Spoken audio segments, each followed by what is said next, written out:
China से फायदा है कि इंडिया से फायदा है, चाइना से इंडिया से। वही हाल नेपाल का है। नेपाल में अभी देखे थे ओली साहब के गवर्नमेंट में पूरी ये तरफ से एंटी इंडियन हो गए थे। कभी कहते थे कि राम जी भारत के ही नहीं है, नेपाल के हैं। अरे भैया हमारे यहाँ अयोध्या के हैं राम जी। ऐसा नहीं स्टेटमेंट वो देते थे। आप लोग को पता नहीं याद होगा कि नहीं, 2020 का मैटर है। चाइना से लाखों टूरिस्ट हर साल मालदीव घूमने जाते हैं। यहाँ पर मालदीव का खैर पर्यटन के लिए मालदीव ठीक है, नो डाउट हमारा अच्छा संबंध भी रहा है। वहाँ तख्ता पलट करने से हम लोग बचाए भी थे उस समय, हम लोग अब्दुल्ला गयूम के समय। तो एक पुराना कहानी है, उसको किसी और वीडियो में चर्चा करेंगे। अब इनका एक कैंपेन ही चला था चाइना के समर्थन में आके कि इंडिया आउट, इंडिया को ये बाहर करना चाहते थे।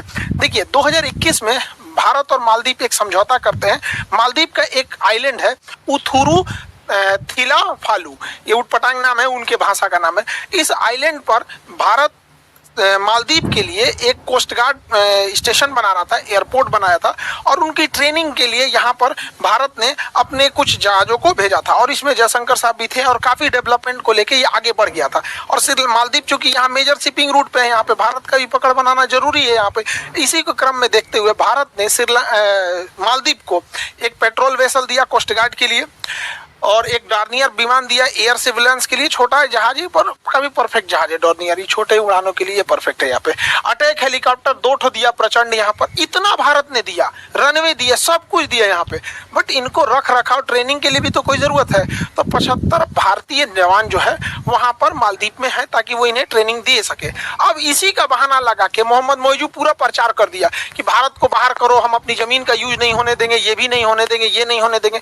अब भारत सरकार इसको समझ नहीं पाई यहाँ पर। हालांकि हम लोग ये 75 लोग को रख के क्या होंगे, उन्हीं को ट्रेनिंग दे रहे थे, लेकिन वो इस चुनाव में जीत गया, करा हम बाहर करेंगे। इससे क्या है, भारत का मोराल गिरेगा। और चाइना और पाकिस्तान के लिए तो एक तो उनके लिए मोराल ऑफ होने की बात हो जाएगी। अब वो पक्का इन लोग को क्या करेगा, बाहर करेगा। जबकि खुद सोचिए, हम लोग तो मालदीव की भलाई कर रहे थे यहाँ पर, बट भारत को भी ना ऐसे सेंसिटिव इशू पे देखना चाहिए कि अगर ये चुनाव का मुद्दा बन रहा है, ये हमारे भी खुफिया एजेंट को ये पता होना चाहिए कि एक छोटा सा मैटर 75 लोग के लिए भारत का एक मुद्दा बना देगा। वापस बुला लो 75 को, भैया ये जहाज हमने तुम्हें दिया है, नहीं चलाने आएगा, तुम समझो हेलीकॉप्टर तुम्हारा डूबेगा, पानी है इसका जाएगा यहाँ पे। हम अब भलाई भी करो, नेकी कर, दरिया में डाल वाला हाल हो गया है यहाँ पे। अब ये जीत गया है, पूरे एंटी इंडियन सेंटीमेंट बना के रख देगा। और मालदीव का लोकेशन बहुत जबरदस्त है।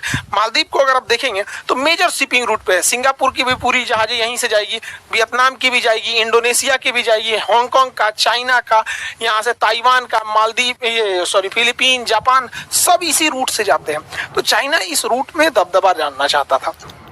अब यहाँ पे भारत की मौजूदगी चाइना को खलती थी। चाइना इस मामले में सफल होता दिख रहा है यहाँ पे। और चाइना की स्ट्रेटजी बड़ा तेजी से इंडियन ओशियन की ओर बढ़ी है। अगर आपको याद होगा पिछले साल, तो चाइना का स्पाई जहाज था यांगविंग 5, ये श्रीलंका की ओर बढ़ रहा था। यहाँ पे बीच में खबर आई थी कि श्रीलंका इसे डॉक करने नहीं देगा अपने हम्बनटोटा बंदरगाह पे, लेकिन फिर भी ये बढ़ता गया और भारत के लाख विरोध के बाद ये हम्बनटोटा बंदरगाह पे डॉक कर गया। चाइना की डेप ट्रैप नीति है, उसकी कर्ज की जाल की नीति को हम अगले वीडियो में समझा देंगे कि कैसे वो भारत को घेर रहा है। उसकी अगले वीडियो में हम आपको ये समझा देंगे कि भारत उसका कैसे काउंटर कर रहा है।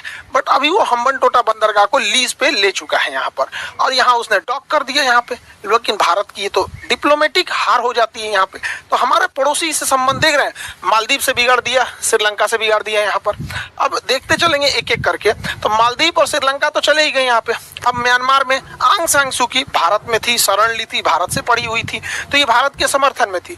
बट चाइना के सहयोग से मालदीव में, यहाँ पे म्यांमार में, मालदीव नहीं म्यांमार में, तो म्यांमार में सैनिक तख्ता पलट हो गया। अब ये सैनिक तख्ता पलट चाइना के फेवर में चला गया। और हमारा यहाँ से जो लुक ईस्ट पॉलिसी थी, इंडिया सिंगापुर हाईवे था, ये सब ठंडे बस्ते में चला गया। अब ये अशांति हो गई यहाँ पे, तो एक और से म्यांमार भी चला गया यहाँ पे।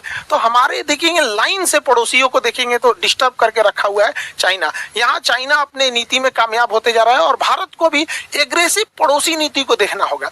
और हमारी मीडिया को भी ये मुद्दे उठाने पड़ेंगे। खैर हम अपनी मीडिया से क्या ही उम्मीद कर सकते हैं, उन लोग को ही पता रहे तब तो उठाएंगे लोग यहाँ पे। अब इधर देखिए, अब यहाँ पे अगर गौर करेंगे तो हमारा हमेशा से अच्छा दोस्त भूटान के विदेश मंत्री चाइना जाते हैं। अब ये क्या हो रहा है कि चाइना क्या कर रहा है, भूटान के ऊपरी भाग पे कब्जा करने की धमकी दे रहा है। कह रहा है कि हम ये नहीं करेंगे, बदले में तुम डोकालाम हमको दे दो। अब ये डोकालाम का अगर सेटलमेंट कर लेते हैं तो भारत के लिए सरदर्द हो जाएगा डोकालाम यहाँ पे, क्योंकि एकदम पतला रास्ता है ये चिकन नेक यहाँ पे। हालांकि इस चिकन नेक को भी काटने के लिए कई रास्ते यहाँ से बनाए जा रहे हैं, बट वो अंडर प्रोसेस है। भारत का काम जानते ही थोड़ा सा स्लो हो जाता है। अब वही बात करेंगे यहाँ पर ढाका यानी बांग्लादेश का, तो ये हमेशा तराजू लेके बैठल रहता है। चाइना से फायदा है कि इंडिया से फायदा है, चाइना से इंडिया से। वही हाल नेपाल का है। नेपाल में अभी देखे थे ओली साहब के गवर्नमेंट में पूरी तरफ से एंटी इंडियन हो गए थे। कभी कहते थे कि राम जी भारत के ही नहीं है, नेपाल के हैं। अरे भैया हमारे यहाँ अयोध्या के हैं राम जी। ऐसा नहीं स्टेटमेंट वो देते थे। आप लोग को पता नहीं याद होगा कि नहीं, 2020 का मैटर है।